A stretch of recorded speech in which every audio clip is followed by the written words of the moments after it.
Alright, finally, parts have arrived. So, these are all the brake parts for the Hydromax 2 brake system that I'm going to be putting on my F600 4x4. Go over a little bit and go through part of the Bosch manual and troubleshooting guide a little bit. So this is the actual booster for the system. Fairly simple.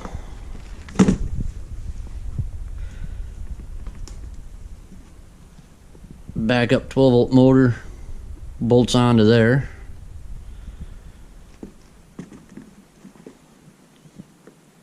This guy here, that is the return going back to filter, cooler, and then back into the reservoir.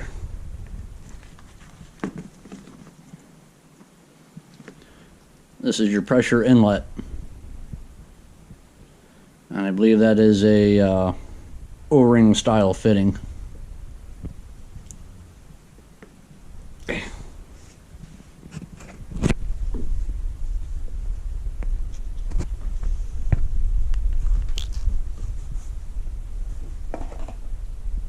Alright, that doesn't want to cooperate. We'll get into that a little bit later.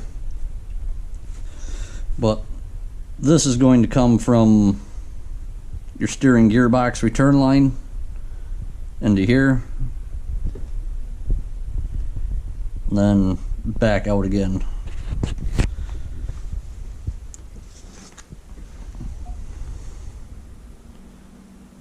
It's the rod that connects to your brake pedal that actually actuates it.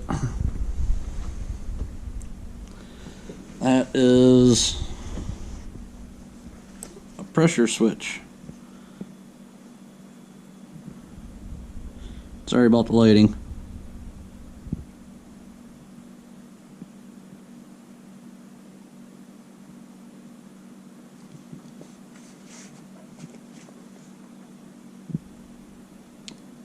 Show you on the troubleshooting book how that's supposed to operate and what it does. That's the part number.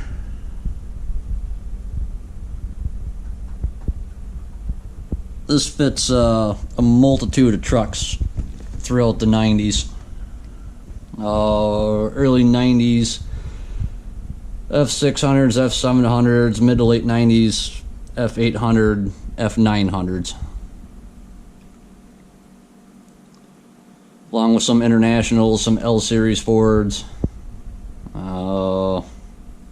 I think some Freightliners, not exactly sure on that. You'd have to find the or download the application book like I did. It's almost 400 pages.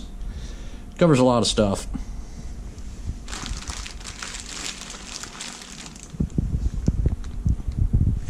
And then this is the 12-volt backup motor.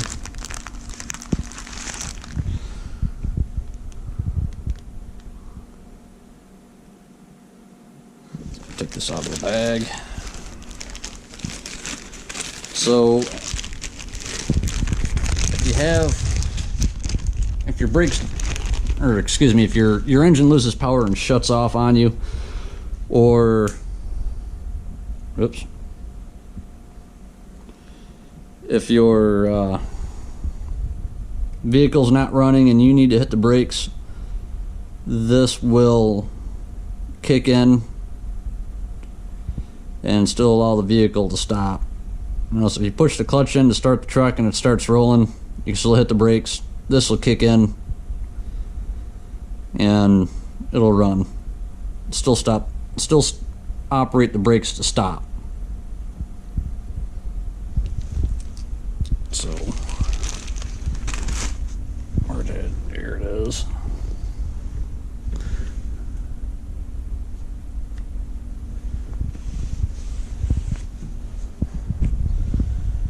This is the master cylinder I came up with. My truck currently has a 1 3/4 bore on the F600 4x4. My 79 F700 also has a 1 3/4 bore master cylinder. This is a 50.80 millimeter bore, which is 2-inch bore. And this is the corresponding master cylinder to the booster. According to the brake parts guy I talked to. Now, this has a built-in, see that brass plug there? And this plug here, this has got a built-in brake pressure differential switch. So that should help your front to rear bias. And with this brake pressure switch, there's a light that goes on the dash, and if that illuminates, it tells you you've got a leak in your brake system somewhere, either in the primary circuit or in the secondary circuit. The secondary on this is a 1/2 inch, and this is 9/16 for the primary. Some of these trucks had a fluid level switch. It was optional. This one does not.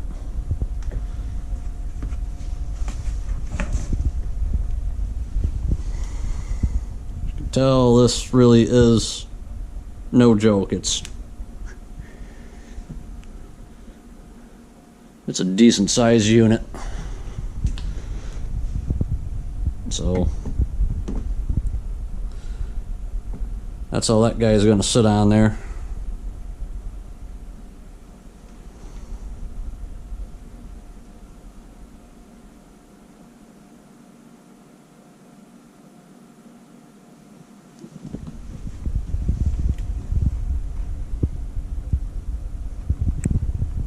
There's that part number.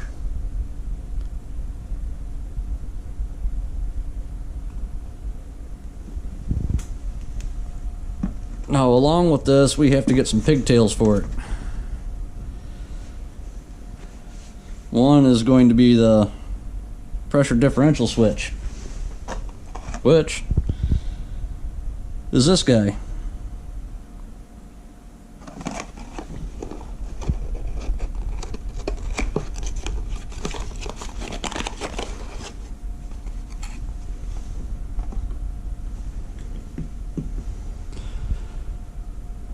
Doesn't look like much.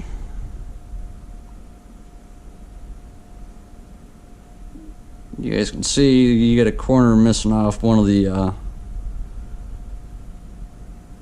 pigtail there. It's got a little offset there, and it's got a groove in the bottom, and that's a 2 flat connector in there.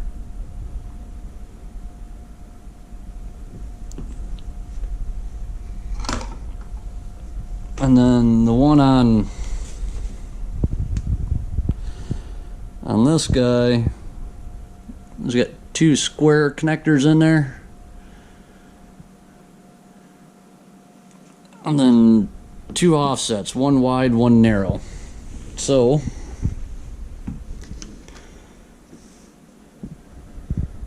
this is what I came up with for the pigtails.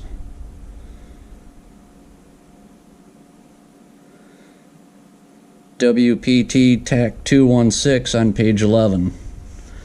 We look at WPT 216. That is a pretty close match for the switch on the booster part. Or excuse me, not the booster, the pressure differential switch.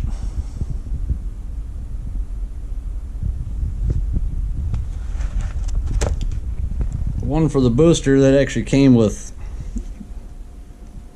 in my booster, but it's WPT TAC 713. page 12.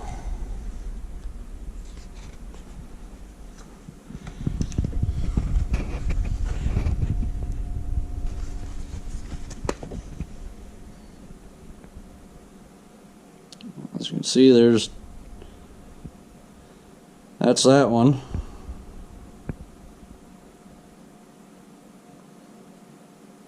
And you're going to need both of those for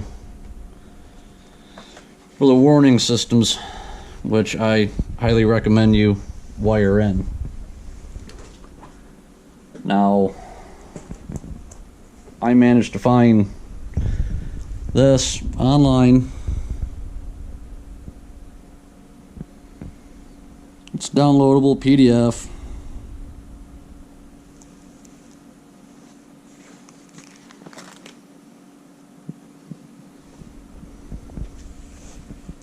Gives you important service notes.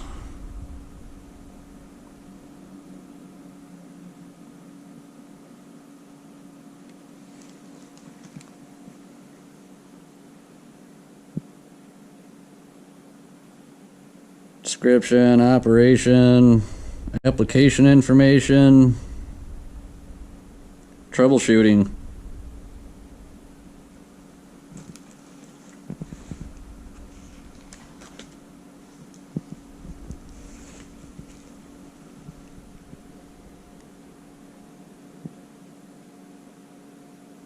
And this is free to download online. I think I put a link to it in one of the previous videos about the Hydromax conversion.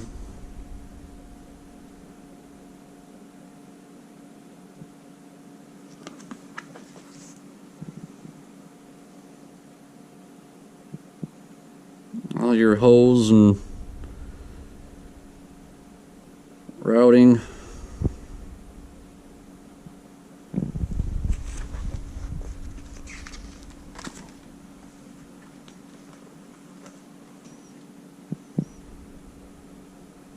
Parts breakdown of it.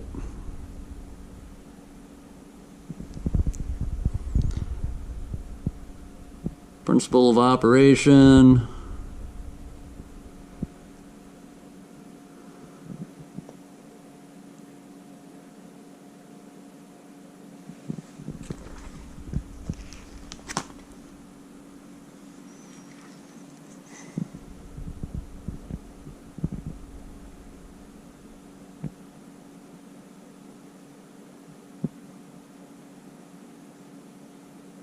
Internal differential pressure switch.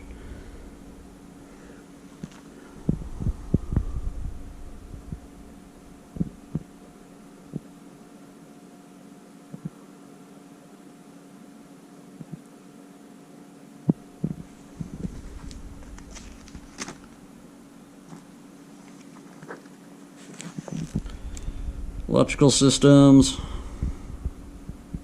This is for the 12-volt backup motor, so you can still stop the vehicle if the engine's not running.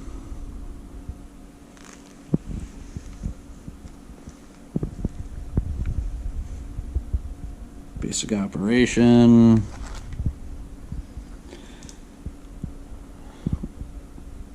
Monitor modules, those are optional.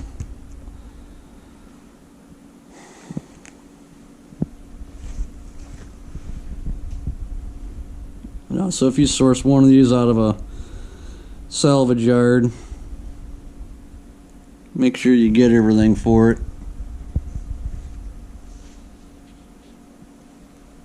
Pin functions.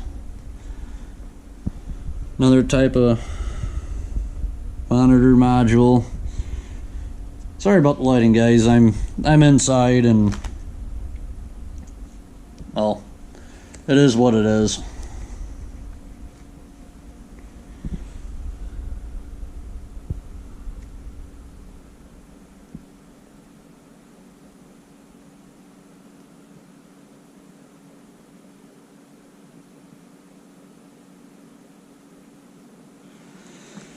It comes down to the pressure hose. I'm going to try finding the part numbers for one, and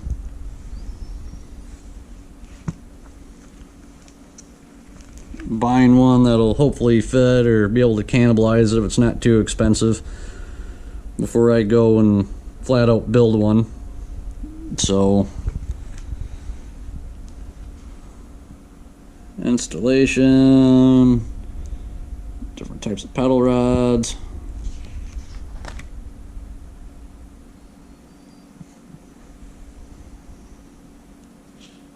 Pedal stop, pedal stop. Troubleshooting guide, condition, cause, remedy. Kind of goes through and gives you everything and what to look for. So now that I got the parts for this, I can finally go through and start building the adapter bracket I need to come off the back of these four holes of 2 studs, and then where'd they go? The through holes right here.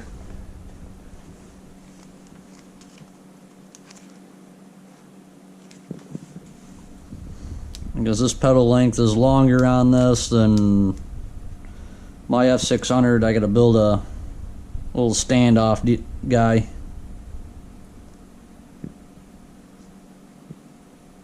And it's also got to be an adapter plate because the mounting dimensions for this is different than what the truck came with. So hopefully in the next day or two I will be doing something with all of this stuff to get it together and I can get the truck mobile before winter time.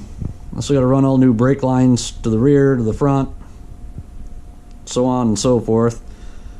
Placing all that with NICOP stuff, nickel copper brake lines. I got a new flaring tool to try out with that stuff too, so see what I can get done in the next couple of days.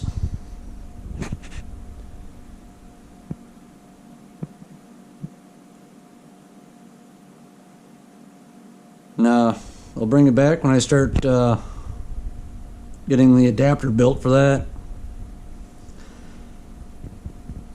and start getting everything hooked up. So thanks for watching, guys. Appreciate it.